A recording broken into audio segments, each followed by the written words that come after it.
నాతో ఒక దేవజనుడు మాట్లాడారు. అయ్యా, నేను దేవుని సన్నిధిలో ప్రార్థన చేస్తూ ఉండను.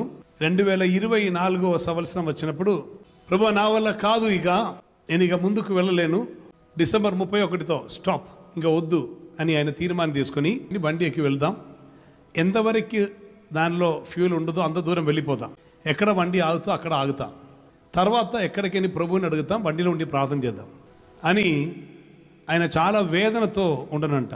రాత్రి ఈ రోజుతో క్లియర్, మళ్ళీ బయలుదేరి వెళ్ళిపోతాం అని ప్లాన్ అని రెడీ చేస్తున్నారు. రూమ్ లోపలోనికి వెళ్ళగానే ప్రభు అడిగారంట, ఏంటి ప్లాన్ అని అడిగారంట. ప్రభు ఇదే ప్లాన్ అన్నారంట.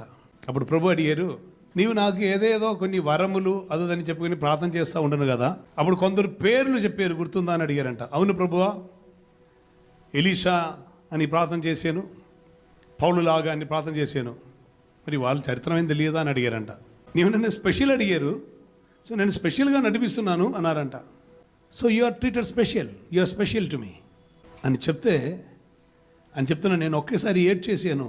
అవును ప్రభువా, నేను దేనిలో నేను చూస్తున్నాను, ఆర్థిక పరిస్థితిలో ఎదుగుదల లేదనా, లేదా విశ్వాసులు పెరగట్లేదనా అని ఆలోచించేటప్పుడు ప్రభు చెప్పారంట, నీవు ఈ స్పెషల్ వ్యక్తుల విషయం చెప్పారు కదా, వాళ్ళతో ఎంతమంది ఉండను, ఎవరెవరు ఉండను, ఎంత ఆర్థిక స్తోమత వాళ్ళకు ఉండను అని అడిగారంట. సిరియా సైన్యం అక్కడ ఉన్న రాజభవనం లోపల, అరామ్య సైన్యం రాజభవనం లోపల మాట్లాడుతున్నది. ఇక్కడ ఉన్న ఎలీషాకి వినబడింది,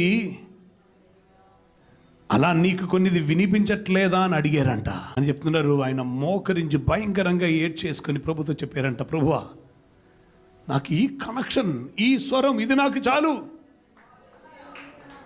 నాకు వేరేది అక్కర్లేదప్పా, ఏ మనిషి నాకు తోడుగా అక్కర్లేదు, నేను మనిషిని ఆశ్రయిస్తున్న వ్యక్తిగా నేను ఉంటానా? నో, నిన్ను సంతోషపరుస్తున్నా నీ సేవుడుగా నేను ఉంటే చాలు అని చెప్పి దేవుని సన్నిధిలో ప్రార్థన చేశారంట.